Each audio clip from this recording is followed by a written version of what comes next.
participar deste encontro com vocês, nesta sexta-feira teológica, falando sobre reforma. Essa semana foi uma semana de dose cavalar sobre reforma, que é justo. Então, todos os dias havia algum tipo de live ou encontro sobre a reforma. E eu trago um abraço de minha igreja, a primeira de São Bernardo, da qual eu tenho a honra de ser o pastor auxiliar. Bom, vamos ver aqui. Eu coloquei a gravura de Lutero, e aqui a foto é de um monumento de Calvino, que está lá no museu em Genebra, e o nosso tema é o valor da reforma protestante nos dias atuais. Então, como nós lembramos bem, amanhã vamos comemorar os 503 anos da reforma protestante, quando Lutero afixa as suas 95 teses na Catedral de Wittenberg. Lutero não pensava em dividir a igreja. O que ele pensava, na realidade, era que o Papa ia dar razão para ele, ia fazer uma grande reforma dentro da igreja, punindo, disciplinando as pessoas que estavam explorando o Evangelho. Essa era a percepção que ele tinha, mas ele foi se descobrir aos poucos equivocado. Aqui é uma foto da Catedral de Wittenberg, com a porta nova, né? Com a porta nova. Essa porta é de metal, mas foi aí, é o mesmo local, só que a porta é de madeira, agora é de metal, e ali estão incrustadas as 95 teses inscritas ali, as 95 teses de Lutero, e aqui é uma foto de Wittenberg, uma foto moderna da cidade de Wittenberg, uma pequena cidade na Alemanha.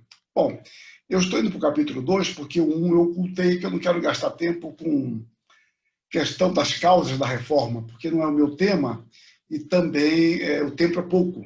Então, já vou para o capítulo 2, que eu digo que a reforma ela é um movimento religioso que deve ser vista não como um movimento externo, mas um movimento interno por parte de católicos piedosos que desejavam reformar a sua igreja.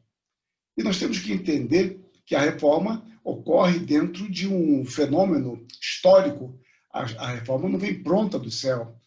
A igreja, ela se locomove dentro da história. Nós sabemos que Deus é o Senhor da história, Deus é o Senhor das circunstâncias, e no momento que a reforma surge, havia um movimento na Europa chamado de humanismo, que se confunde com a renascença. O humanismo estava mais voltado ao estudo das letras, e o nome Renascimento já é um nome dado porque quer que a história renasça saindo das trevas, cujas trevas seriam a Idade Média, que obviamente era um exagero de percepção. O Renascimento não foi tão novo assim, e a Idade Média não foi tão trevosa assim. Então, nesse período, surge a imprensa, por volta de 1440, e a imprensa vai ultrapassar fronteiras. Por exemplo, Lutero nunca esteve na Inglaterra, porém, as suas obras, seus tratados eram difundidos na Universidade de Cambridge, e ele alcançou grande influência ali. Vocês vejam, então, como a imprensa foi importante. Eu tenho uma outra tese, que não é o caso de sustentar aqui com ênfase, mas que a imprensa ajudou a reforma, mas a reforma ajudou a imprensa. A reforma foi fundamental para a imprensa. Mas aqui não é o espaço para discutir isso agora. E aqui é o modelo de uma impressora usada por Lutero. Não estou dizendo que foi essa impressora, mas é um modelo da impressora que ele teria usado para imprimir as suas 95 teses. Essa facsímile está lá no Museu de Lutero, em Wittenberg. Uma outra coisa importante foi a volta aos clássicos. Como a Renascença entendia que o período áureo do pensamento humano foi com a antiguidade grega e romana, e eles entendiam mais que a Idade Média poluiu tudo que veio depois disso, com as suas interpretações e interpolações, eles sustentam o voltar às fontes primárias. Então, a reforma que ocorreu dentro dessas categorias está também imbuída desse espírito de voltar às fontes, só que a reforma vai aplicar isso à escritura. Isso é muito natural, esse tipo de influência. O historiador Lucien Febvre, ele fala da influência como estando no ar.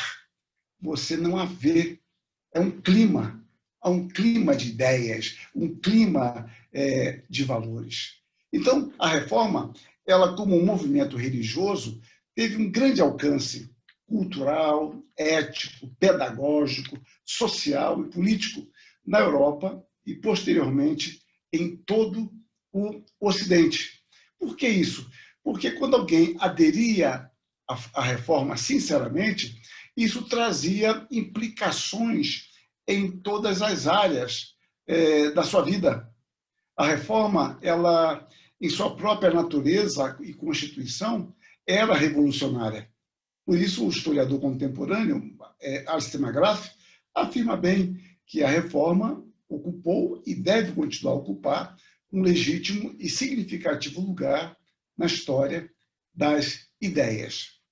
Isso me conduz ao terceiro ponto, que é a reforma e as escrituras. Aqui nós dizemos que temos o princípio material da reforma, o somente as escrituras. E Lutero disse algo em 1522 muito significativo.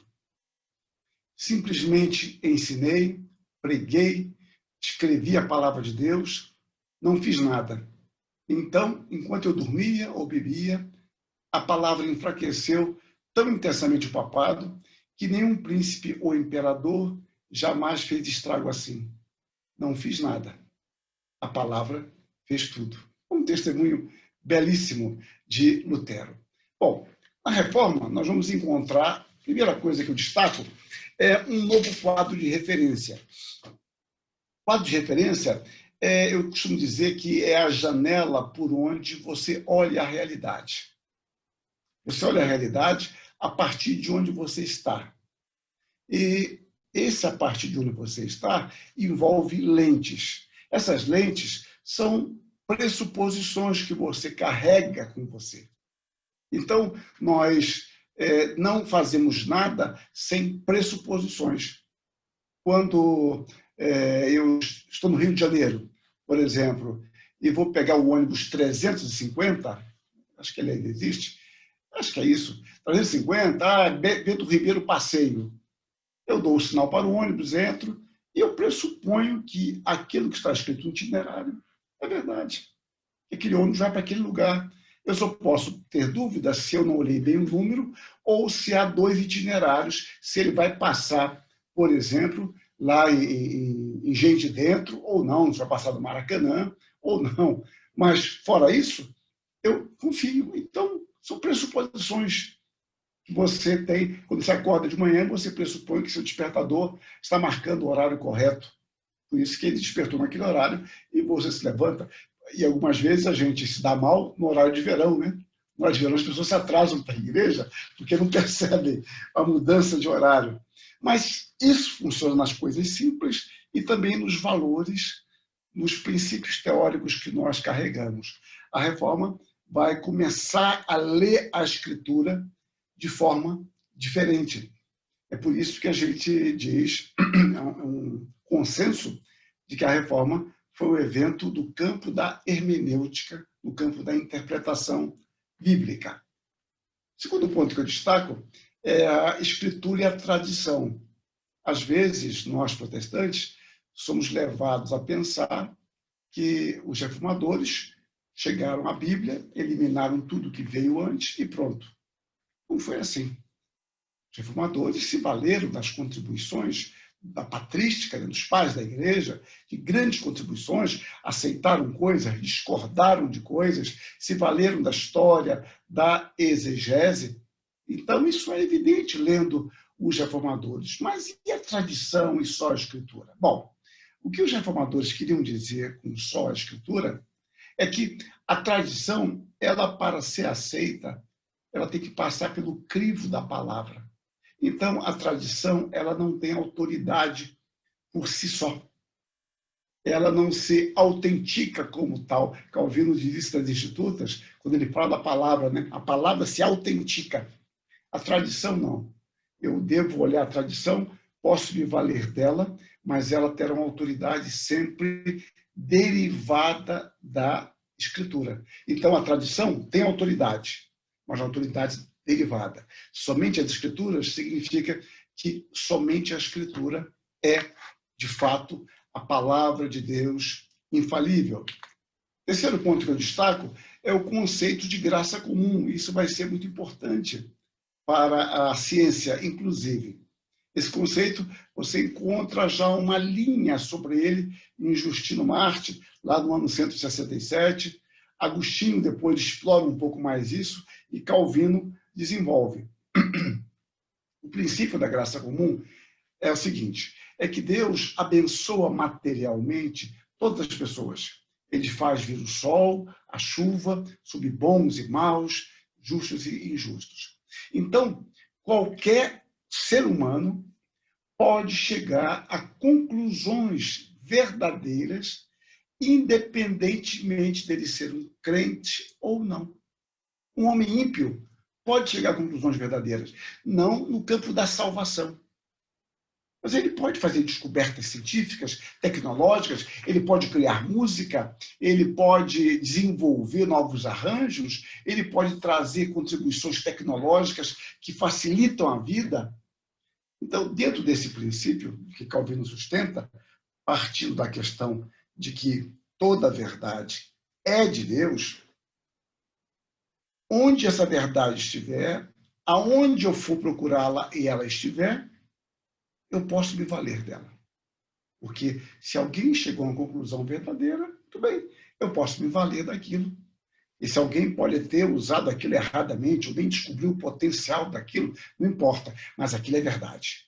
E eu posso me valer daquilo e usar corretamente para a glória de Deus.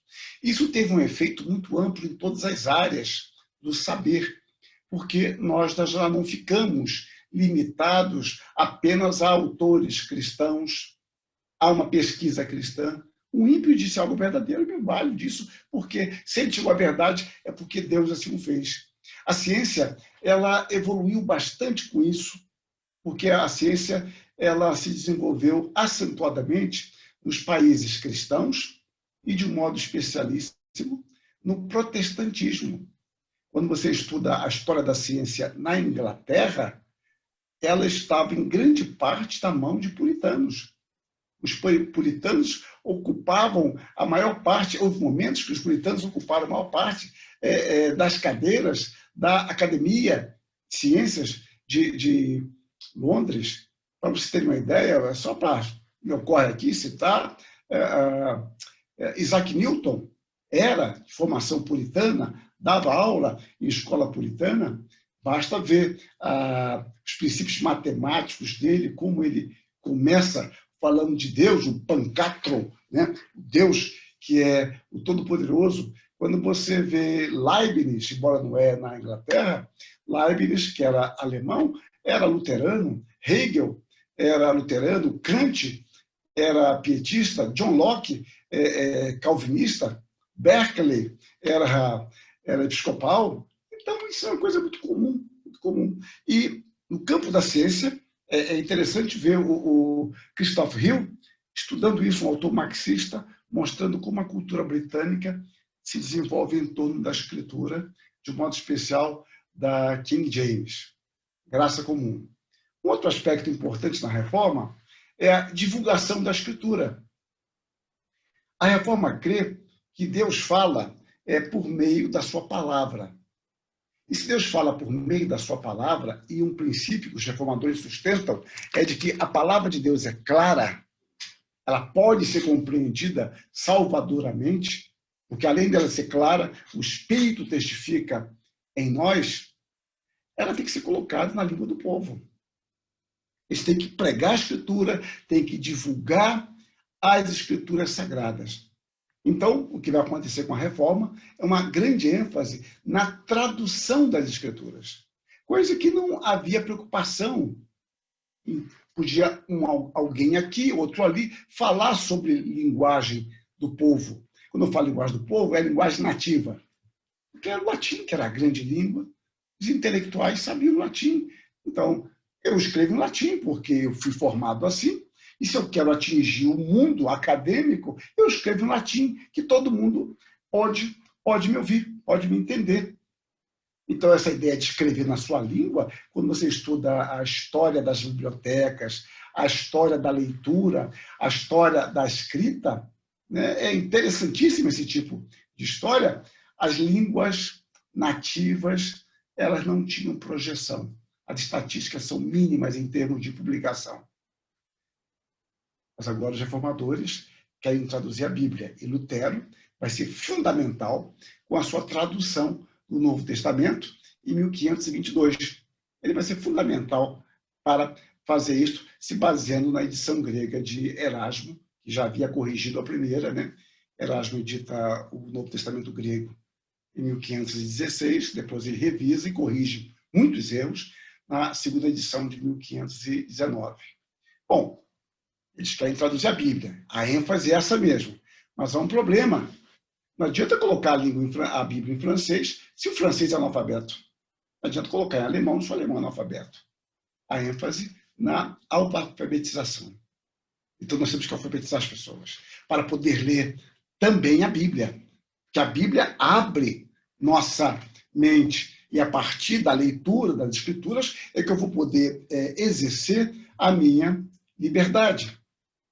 Mas para que haja alfabetização, eu tenho que criar escolas. É a criação de escolas. Calvino, já em 1536, ele abre uma escola em Genebra, antes da academia. A gente fala muito da academia, mas a academia foi lá em 1559. Eu estou falando de 1536. Calvino abre uma academia, uma escola para meninos e meninas. Uma coisa totalmente fora de propósito para a época, uma escola para meninos e meninas.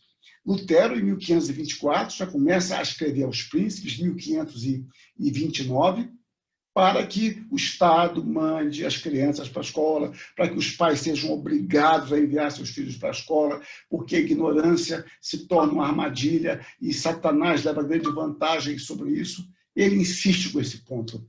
E a Alemanha vai se fortalecer nesta ênfase de Lutero, porque Lutero se tornou durante muito tempo o autor mais lido na Alemanha. As estatísticas apontam para o fato de que metade do que saía na Alemanha no tempo de Lutero era da lavra de Lutero.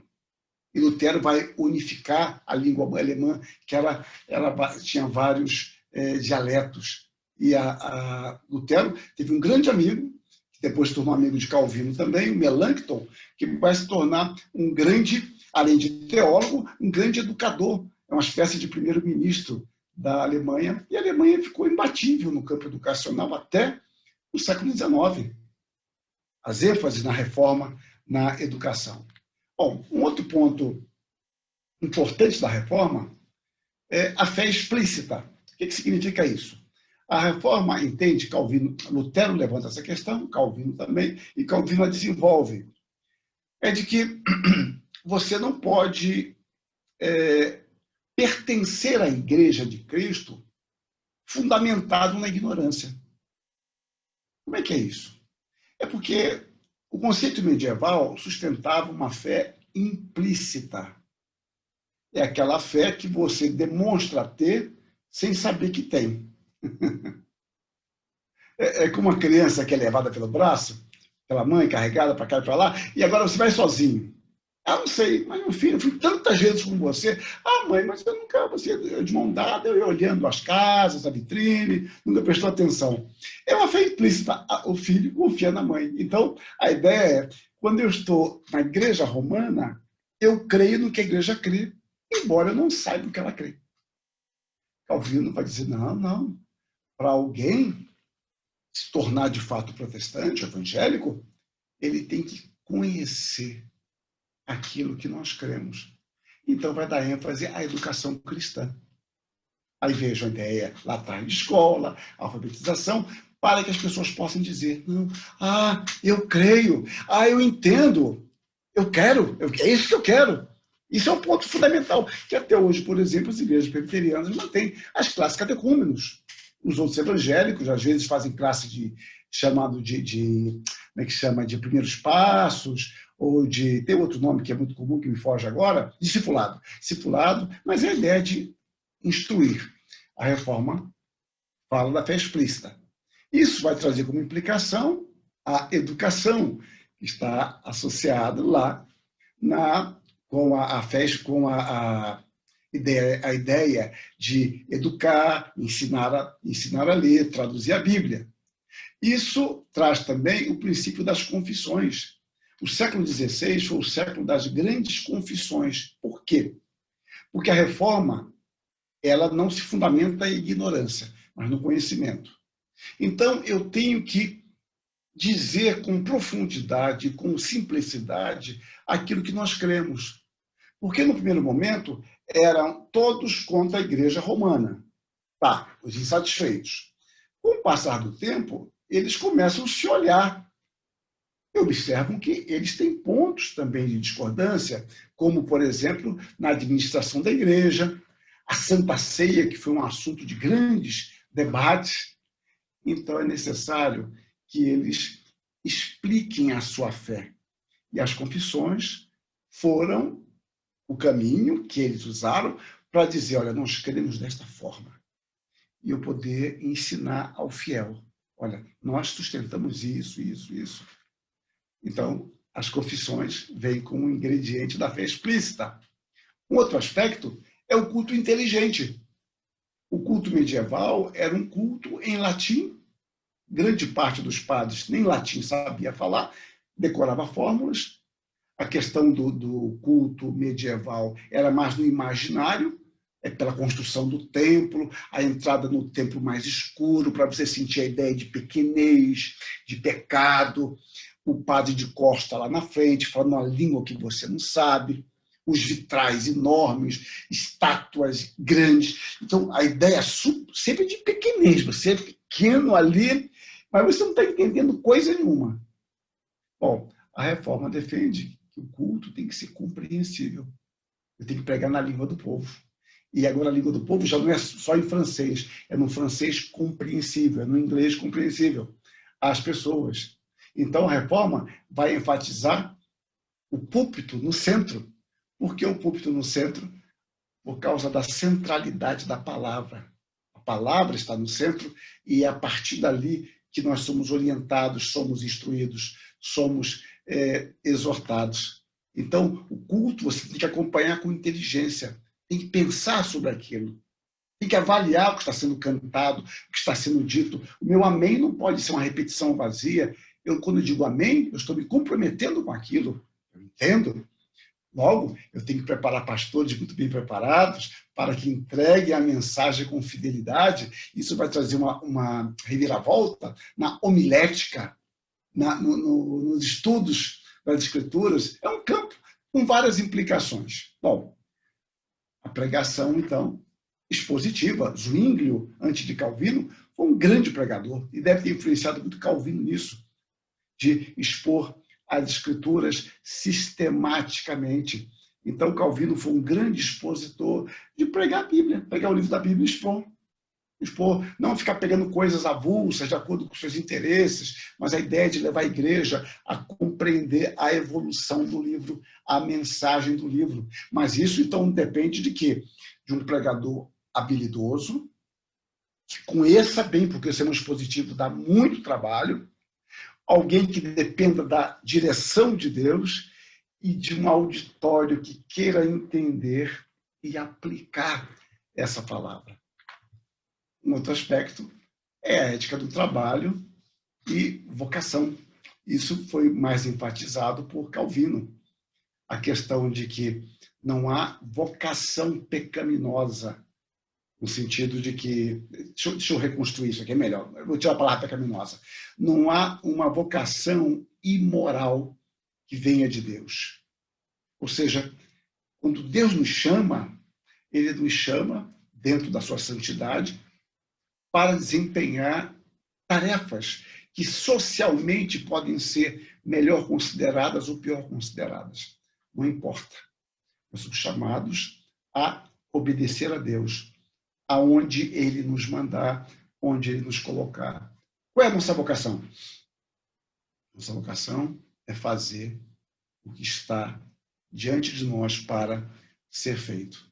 Então, na ética do trabalho, que é um assunto vastíssimo, muito interessante, Calvino vai sustentar 3 princípios é o princípio de que você trabalha para a glória de Deus, você agora tem uma vida frugal, você não gasta desnecessariamente, uma vida modesta sem grandes aparatos, e você poupa, você guarda o que sobra, por dois motivos imbricados. O primeiro motivo é que você é gerente dos bens de Deus. O que nós temos é de Deus. Deus é o nosso gerente. O segundo motivo ligado a esse é que você poupa, como bom administrador, até para ajudar os seus irmãos quando precisam, porque Calvino entende que Deus se agencia para atender os seus servos muitas e muitas vezes por meio da própria igreja. Ou seja, nós somos agentes da providência de Deus. Para pensar, eu antes de chegar nas considerações finais, hoje eu estava pensando nisso e falei, vou colocar essa frase aqui. Aqui. Palavras ditas em 1980 por Charles Habib Malik, filósofo e diplomata cristão de origem libanesa, na inauguração do Billy Graham Center, no campus do Wheaton College. Devo ser franco com vocês. O maior perigo que o cristianismo evangélico americano enfrenta é o anti-intelectualismo. A mente compreendida em suas maiores e mais profundas faculdades não tem recebido suficiente atenção. No entanto, a educação intelectual não ocorre sem uma profunda imersão por alguns anos na história do pensamento e do espírito.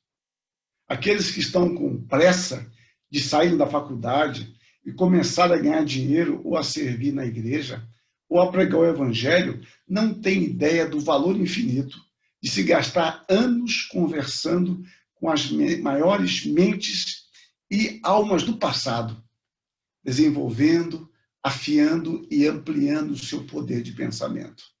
O resultado é que a arena do pensamento criativo é abandonada e entregue ao inimigo. Quem entre os acadêmicos evangélicos pode enfrentar os grandes pensadores seculares em seus próprios termos acadêmicos? Quem entre os acadêmicos evangélicos é citado pelas maiores autoridades seculares como fonte normativa em história, filosofia, psicologia, sociologia ou política? O modo evangélico de pensar teria a menor chance de se tornar dominante nas grandes universidades da Europa e América, que moldam toda a nossa civilização com o seu espírito e suas ideias, por uma maior eficácia no testemunho de Jesus Cristo, assim como pela sua própria causa. Os evangélicos não podem se dar ao luxo de viver na periferia da existência intelectual responsável. Eu sempre tremo quando eu leio isso aqui. Antes dele, em 66, Blamires havia dito: não existe mais uma mente cristã. Infelizmente, a mente cristã sucumbiu à deriva secular com um grau de fraqueza e de falta de coragem sem paralelo na história do cristianismo. Como um ser pensante, o cristão moderno já sucumbiu à secularização. Felizmente, esse quadro tem mudado nos Estados Unidos e na Inglaterra em muitos aspectos. Considerações finais. A fé reformada envolve uma nova cosmovisão que, partindo da palavra, afeta, obviamente, todas as áreas de nossa existência.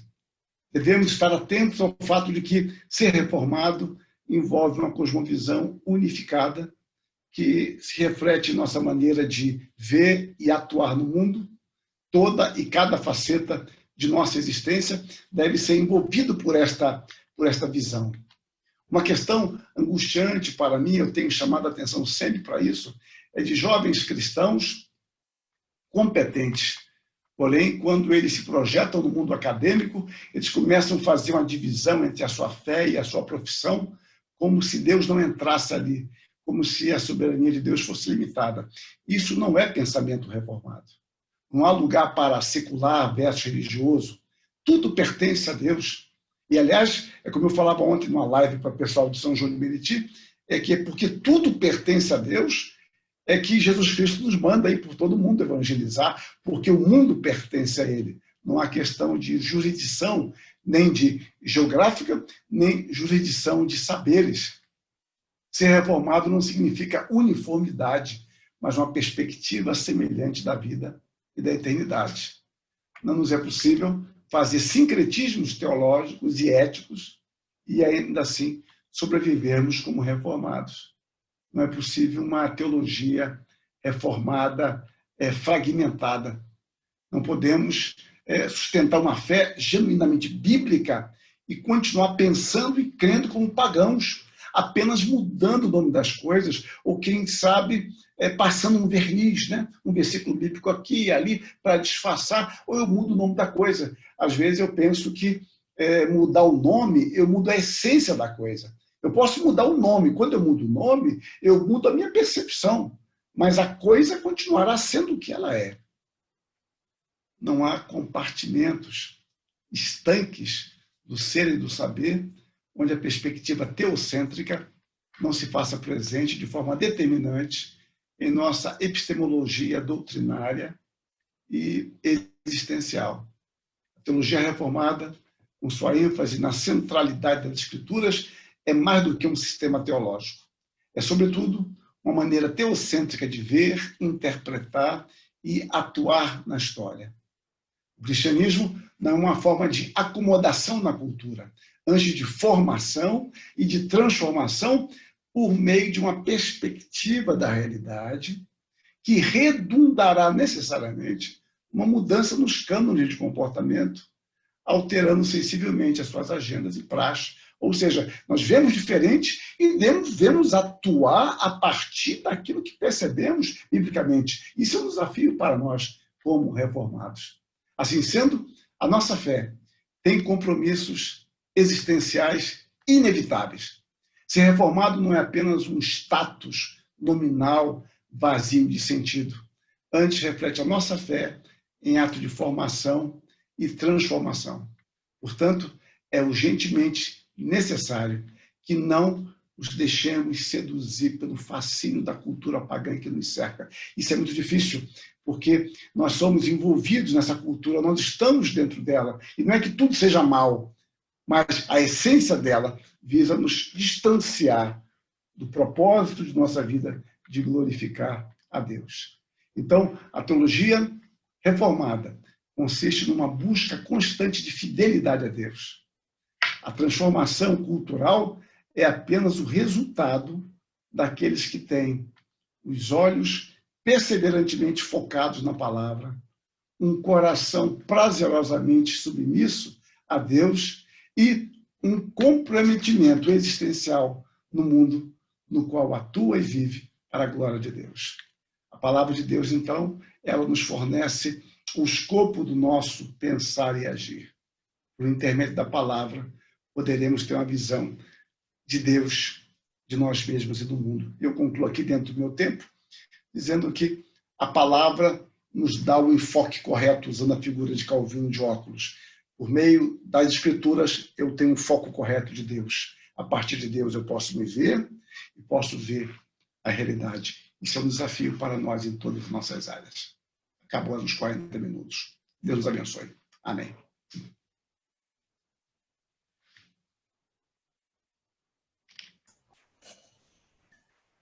Simone, a sala vai cair agora. A gente